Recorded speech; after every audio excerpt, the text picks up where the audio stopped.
On my birthday, I wasn't expecting gifts or a big party, but I did hope to spend the evening with my husband, Ethan, and our son, Caleb. Instead, my phone buzzed with a video message, not from them, but from Sabrina, Ethan's first girlfriend. My hands shook as I pressed play.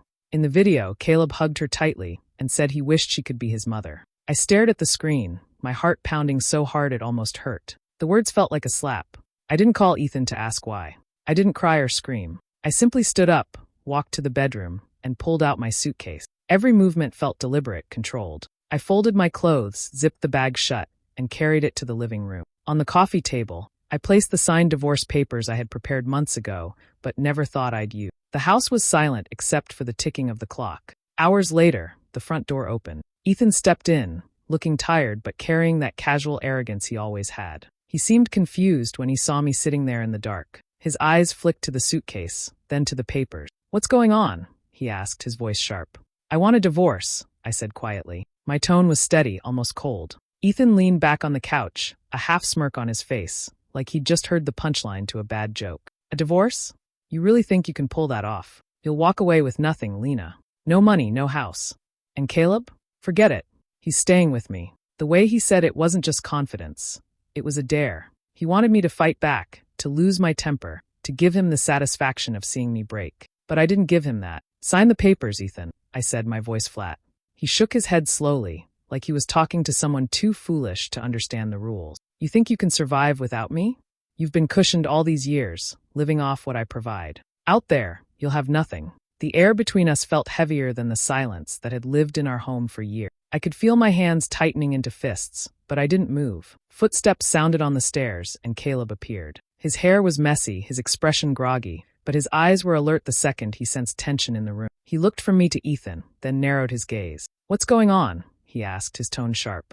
Ethan didn't even wait for me to answer. "Your mother wants to leave. She thinks she can just walk out on us." Caleb's face twisted into something I'd never seen before, disgust. "Good. Maybe you should go. You've been nothing but a witch lately. Always nagging, always ruining everything." The words hit harder than I expected. I'd been called many things in my life, but never by my own son. I swallowed, willing myself not to react. Showing pain in front of Ethan was like giving him ammunition. "I'm sorry you feel that way, Caleb," I said quietly. "But this is between your father and me." "No, it's between all of us," he snapped. "You're the one who's ruining this family." Ethan leaned back with a satisfied look, as if Caleb had just handed him the winning point in an argument. "See," Ethan said. "Even he knows." I met Ethan's eyes, holding the stare until he looked away. "Sign the papers," I repeated, my voice colder now. "I'm not signing anything tonight," he said, crossing his arms. "And tomorrow? We'll see who's laughing when you realize you can't win." I reached for my bag, slinging it over my shoulder. "Tomorrow morning, City Hall. Be there," I said, each word deliberate. Caleb muttered something under his breath, but I didn't ask him to repeat it. I had heard enough for one night. Without another glance, I walked toward the door. My footsteps echoed in the hallway, a hollow rhythm against the quiet house. Outside, the air was still and heavy, carrying the faint scent of rain. I paused on the porch for a moment, not to look back, but to gather the strength I would need for the next day. I knew this was only the beginning, the first real crack in something that had been crumbling for years. The fight for Caleb would be brutal. I could already feel the weight of it pressing against my chest. But I also knew one thing with absolute certainty. I would rather lose everything than stay in a life where my worth was measured by how small I could make myself. Tomorrow would come, and when it did, I'd be ready. Ethan stood in the doorway, his arms crossed, eyes narrowed like he was about to deliver the final blow in some argument he thought he'd already won. "You know what this is really about, don't you?" he said, his voice dripping with mock pity. "You've got someone else. That's why you're so quick to run. Who is he?" I actually laughed, a sharp, humorless sound that cut through the room. "You think anyone else could be the reason I'm leaving? You're giving yourself too much credit. This isn't about another man, Ethan. It's about you. It's always been about you." His expression flickered, but only for a second. "Sure, Lena. Keep telling yourself that.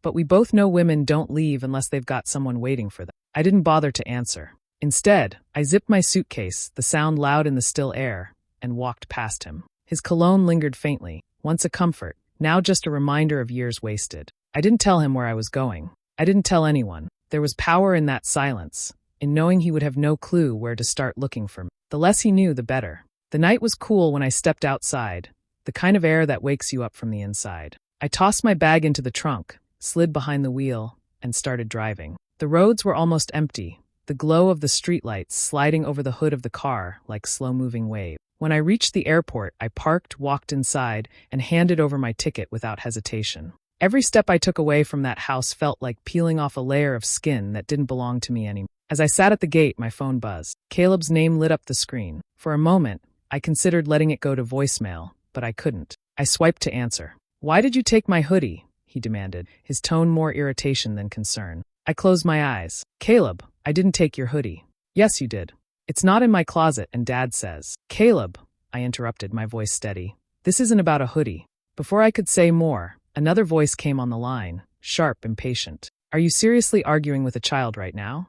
"This is exactly what I mean, Lena. You can't even." I hung up before he could finish. My hands trembled, not from fear or guilt, but from the sheer exhaustion of years spent defending myself against accusations that never seemed to end. The boarding announcement crackled over the speakers, calling my group. I stood, my bag slung over my shoulder, and walked toward the jet bridge. The hum of the engines grew louder as I approached, a deep, steady sound that seemed to match the rhythm of my heartbeat. When I stepped onto the plane, I didn't look back. I didn't picture the house or the street or the life I was leaving behind. I let it all fade piece by piece, until there was nothing left but the quiet certainty that I was done. I slid into my seat, buckled the belt, and stared out the window. The city lights blurred beneath a thin layer of glass, and for the first time in years, I felt like they belonged to someone else's life. The plane began to taxi, the ground slowly pulling away. My jaw relaxed, my shoulders loosened. I wasn't running away.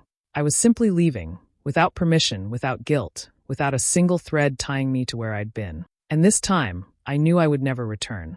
For years can feel like a lifetime when you spend every day rebuilding yourself. Fairmont had once been a place I couldn't leave fast enough, yet there I was again, walking through its streets with a sense of detachment I never thought possible. My heels clicked softly against the polished hospital floor as I made my way toward the administrative wing. The air smelled faintly of antiseptic, the kind of sterile scent that erases all traces of the outside world. I was here for one reason only, a meeting with Dr. Mitchell, the hospital's director. It was strictly business, the kind of opportunity one would have once thought impossible for someone who had walked away from it. I had no intention of letting the past distract me. The elevator doors slid open, and I stepped inside. It was nearly empty, just a nurse in the corner tapping on her phone. I pressed the button for the 10th floor and turned to face the doors. The space hummed quietly, the low mechanical sound of movement up the shaft filling the silence. Then the doors opened again on the next floor, and in stepped Ethan. He looked older, a touch of gray at his temples, but the same sharp confidence was in his stride.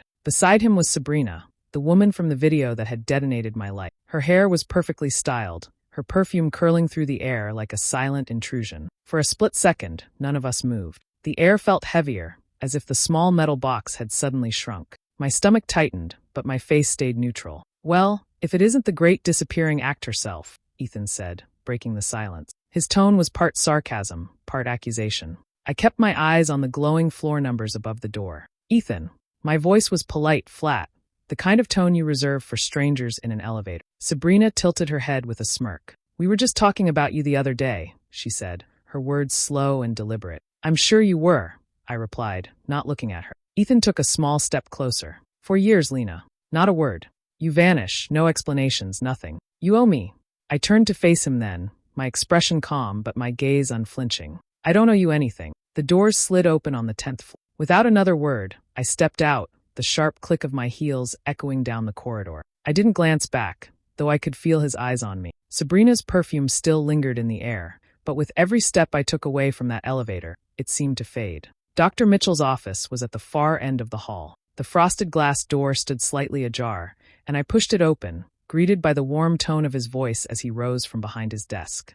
The calm professionalism of the room wrapped around me like a barrier, shutting out whatever had just happened in that elevator. I sat down, setting my folder on the desk, and focused entirely on the reason I had come here. The past might still exist in this town, in those faces, in that suffocating pause between elevator floors, but it no longer had the power to stop me from moving forward. And that, I realized, was the real difference between the person who had left and the one who had just walked into this meeting. I wasn't expecting to see him there. I had finished with Dr. Mitchell and was making my way down one of the quieter hospital corridors when I heard a voice behind me, deeper now, steadier, but with a tone that stopped me in my tracks. "Mom." I turned slowly.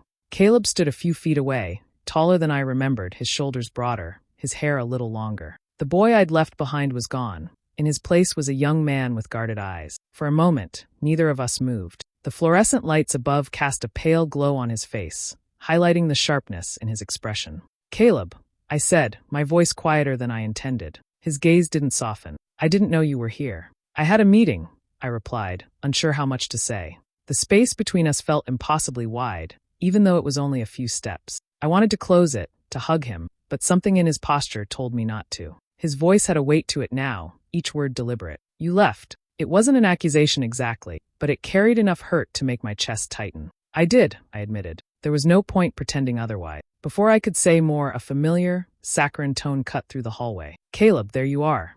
Sabrina appeared from around the corner, her heels clicking softly against the linoleum. She was dressed immaculately, every strand of hair in place, her smile perfectly measured. She placed a hand lightly on Caleb's arm as if to claim him. "Well, this is surprising," she said, her eyes meeting mine with a flash of something that wasn't quite surprise at all. "Is it?"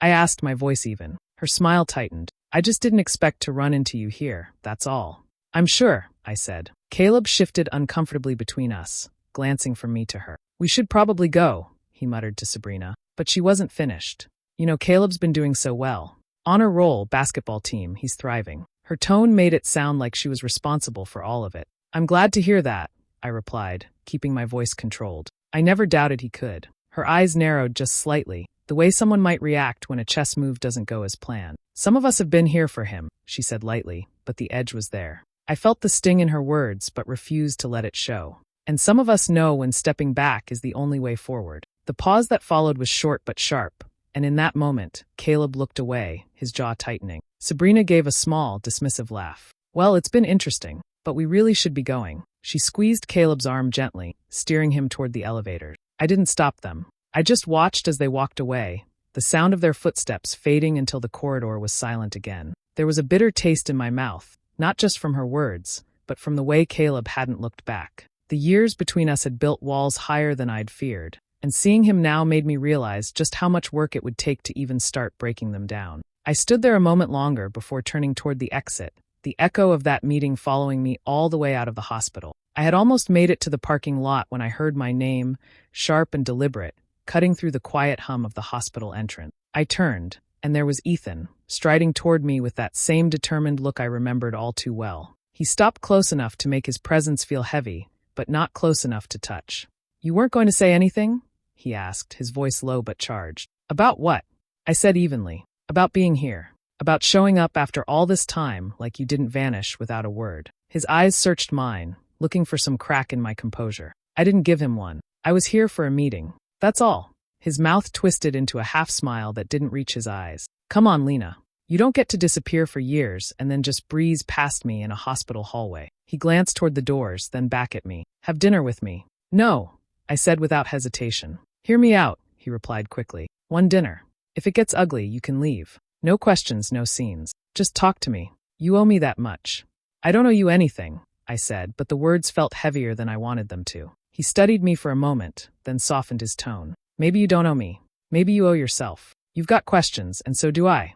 We can get them out in the open, once and for all." The thought of sitting across from him again made my stomach knot, but there was something else too, a quiet, reluctant curiosity. Closure had been a word I'd avoided for years, maybe because I wasn't sure I'd ever get it. "Fine," I said finally. "One dinner." His expression didn't change much, but there was a flicker in his eyes, satisfaction, maybe even relief. "Tomorrow night, 7 o'clock. You know the place."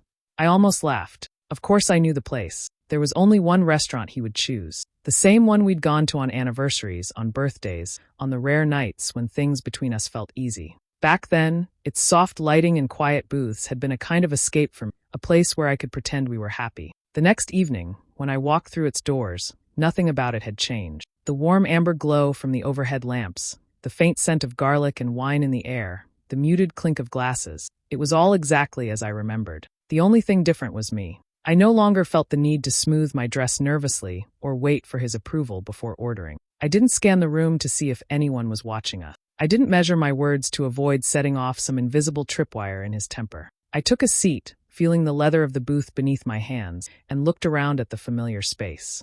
Once, this had been a place where I bent myself small to fit the picture he wanted. Now, It was just a restaurant, a neutral space where I would decide for myself how much of me he got to see. Ethan arrived a moment later, sliding into the booth across from me. For a second, the years between us seemed to fold in, like no time had passed at all. But the difference was there, quiet but solid, resting in the way I met his gaze without flinching. This dinner wasn't about him. It was about me, and knowing whatever happened next, I'd walk away on my own terms. The menus were already on the table, but neither of us had touched them. Ethan leaned back, his arms crossed loosely, watching me like he was trying to read something written between the lines of my face. "You've had this idea in your head for years," he began, his tone measured, "that Sabrina was the reason everything fell apart. But you're wrong. She came along after the damage was already done." I didn't blink. "If that helps you sleep at night, keep telling yourself that." He shook his head, a faint smile tugging at his mouth. "It's not a story, Lena. We were already broken before she showed up." I wasn't about to hand him the satisfaction of arguing over timeline. "If you say so." For a moment, he just studied me, then leaned forward. "You know what's funny? I've heard Caleb talk in his sleep. Even now. Sometimes he says your name. He doesn't even realize it." The statement caught me off guard, but I kept my face neutral. I didn't want him to see the way those words hit me, the way they stirred something I'd buried deep. Before I could respond, a shadow fell over the table. I looked up to see Dr. Mitchell, his professional smile firmly in place, though there was a stiffness in his posture that hadn't been there earlier in his office. "Lena," he said warmly, "didn't expect to see you here tonight." His eyes shifted to Ethan, and the warmth cooled into something more guarded. "Ethan." "Doctor," Ethan replied with a polite nod, but his tone carried a subtle challenge. The exchange lasted only a few seconds, but the tension between them was impossible to miss. Dr. Mitchell's gaze lingered on me for a moment before he excused himself, leaving a faint trail of awkwardness in his wake. Ethan waited until he was gone before leaning in again. "So, what's going on with you and the good doctor?" I set my fork down slowly. "You're really going to sit here and dig for gossip?" "It's a fair question. You're having meetings with him, running into him at dinner. It's not exactly subtle." His tone was casual, but the edge beneath it was sharp. "I don't owe you answers about my life," I said evenly. "That's the thing," he replied, a smirk curling at the corner of his mouth. "You've built this wall around yourself, and I'm just wondering, who's it for? To keep people out, or to keep yourself from feeling anything?" The words ignited something in me, not sadness, not guilt, but the same frustration I'd felt countless times before. The same realization that we were running in circles, revisiting the same arguments that had drained the life out of our marriage. I stood, sliding my chair back without a rush. "You know what this dinner has shown me? That I was absolutely right to walk away. Nothing's changed. Not you, not the way you twist conversations, not the way you try to make me question myself. I'm done." He opened his mouth to respond, but I didn't wait to hear it. I picked up my bag, stepped out of the booth, and walked toward the door. The restaurant's warm light followed me only to the threshold. Beyond that, the night air felt cooler, sharper, almost cleansing. I didn't look back to see if he was watching me leave, because this time, I wasn't just leaving the table. I was leaving the last piece of unfinished business between us. It was late when I heard the knock, not the sharp, impatient kind, but a hesitant rhythm, like the person on the other side wasn't sure they should be there at all. I'd been sitting on the couch with a book I wasn't really reading, the quiet of the evening pressing in around me. When I opened the door, Caleb stood there. The porch light caught the edges of his face, casting shadows that made him look older than his years. He had his hands shoved deep into his jacket pockets, his posture tense. "Hey," he said, almost under his breath. "Hi," I replied, stepping aside to let him in. He hesitated for a second, then walked past me into the living room. For a moment, we stood there in the stillness. He glanced around like he was taking in every detail, the books stacked neatly on the coffee table, the faint scent of tea in the air. "I didn't know where else to go," he said finally. "You can always come here," I told him. He sat down, leaning forward with his elbows on his knees. "I need to tell you something about Sabrina." I stayed quiet, letting him find his own pace. "She's been twisting things for years, making sure I thought the worst about you. Little comments here and there, saying you didn't care, that you left because you wanted to." His voice cracked slightly, though he tried to hide it. "I believed her. I didn't just believe her. I hated you." The words were sharp, but there was no malice in them now, only a raw honesty that I'd never heard from him before. He looked down at his hands. "Dad, he's the one who sent me that video. The one on your birthday. He said it was to open my eyes, to show me who you really were. But now, I think it was the opposite. I think it was about hurting you." I took a slow breath, my fingers curling slightly against my knee. "Why are you telling me this now?" "Because I don't know what's real anymore," he admitted. "I've been so sure for so long. And now, I'm not." It was the first time I'd seen him without that wall between us. "I can't change the years we lost," I said quietly. I wish I could. But I can tell you this. I didn't leave because I stopped loving you. I left because staying would have broken me in ways I couldn't come back from. He looked up, meeting my eyes, and for the first time, there was no coldness there, just something softer, fragile. I'm sorry, he said. So am I replied.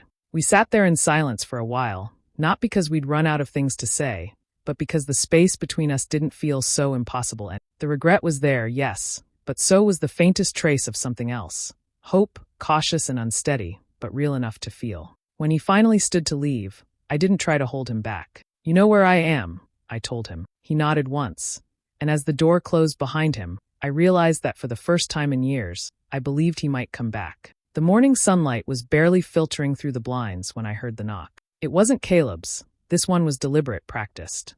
When I opened the door, Sabrina stood there, her polished smile as tight as the tailored coat draped over her shoulder. Good morning, Lena, she said, voice laced with artificial warmth. I'm here for Caleb. I stepped aside without replying, letting her into the living room where Caleb sat at the edge of the couch. He didn't get up. His jaw was set, his eyes fixed on her in a way that made her composure falter, just slightly. You didn't answer my calls, she began, keeping her voice light. We need to get going. Your father's.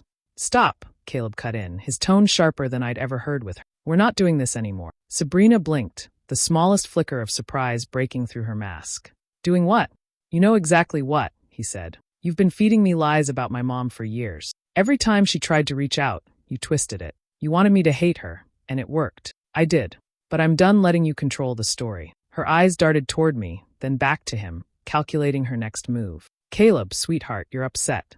I understand. No, he interrupted again, leaning forward. You don't get to play that card. I'm not upset. I'm clear. You've been using me to get at her, and I see it now. I won't let you do it anymore. For the first time since I'd met her, Sabrina didn't have an immediate response. Her smile flickered, then vanished entirely. The confidence she wore like armor cracked, leaving something unsteady underneath. She straightened her coat. Well, I can see this conversation isn't going anywhere. Her voice was colder now, stripped of its sweetness. She glanced at me briefly, no words, just a sharp look, before turning back to Caleb. We'll talk later. Without another attempt to persuade him, she walked out, the click of her heels sharp against the wooden floor. The silence that followed was heavy, but before I could speak, another knock sounded, louder this time. I opened the door to find Ethan. His expression was stormy, his voice clipped. Where's my son? In here, I said evenly, stepping aside. Ethan strode into the room, eyes locking on Caleb. Let's go. Now. Caleb didn't move. I'm not leaving, he said, his voice steady. Ethan's jaw tightened. This isn't up for debate. Yes, it is, I interjected. He's old enough to decide where he wants to be. Ethan turned to me, frustration flaring. You've been gone for years. You don't get to waltz back in and… I'm not making the choice for him, I said, keeping my tone calm but firm. I'm saying he can make it himself. Caleb stood then, not to leave, but to plant himself beside me. I'm staying, he said simply. Ethan looked at him for a long moment, something unreadable crossing his face. Then, without another word, he turned and left, the door closing hard behind him. Caleb let out a breath he'd been holding, and for the first time, he didn't look like a boy caught between two worlds. He looked like someone who'd just chosen his own. Ethan returned later that evening, his steps slower than usual, the weight of something unspoken clinging to him. He didn't look at me right away. His gaze lingered on Caleb, then drifted to the floor. I ruined it, he said finally, voice low. All of it. I thought I was protecting him, protecting myself. But I was wrong. He paused, swallowing hard before adding. And I still love you, Lena. That never changed. The words landed like stones in still water, heavy, unavoidable, but I didn't reach for them. Whatever we had once shared was long gone, buried under years of silence and mistrust. Ethan, I said quietly, love doesn't erase what's been done. We're not going back. He nodded, a flicker of defeat crossing his face. Then he turned to Caleb. You can decide where you want to be. No pressure. Just choose who makes you feel cared for. Caleb glanced at me, then at him. I want to stay here, he said without hesitation. Just for a few days. I need to know what it's like to actually be around her. Ethan's shoulders sagged. He didn't argue, didn't push. With a short nod, he left, closing the door softly behind him. The house settled into a quiet I hadn't felt in years. Not the strained quiet of things left unsaid, but something gentler. Caleb lingered in the living room, looking a little uncertain, until I asked if he wanted to watch a movie. His relief was subtle but there, a small smile tugging at the corner of his mouth. We didn't talk much during the film. There was no sudden pouring out of old hurts or dramatic declarations about the future. Just the sound of the movie playing, the occasional rustle as he shifted in his seat, and the simple, grounding reality that we were in the same room, sharing the same moment. When the credits rolled, he stayed where he was, not rushing to leave or check his phone. I didn't press him to talk. It wasn't a perfect beginning, but it was something fragile, real, and ours. For the first time in years, we were simply there, together. Do you think my son made the right choice by staying with me, or should he have gone back with his father? I'm curious to hear your thoughts in the comments. If you felt this story, subscribe and hit the bell so you don't miss the next one.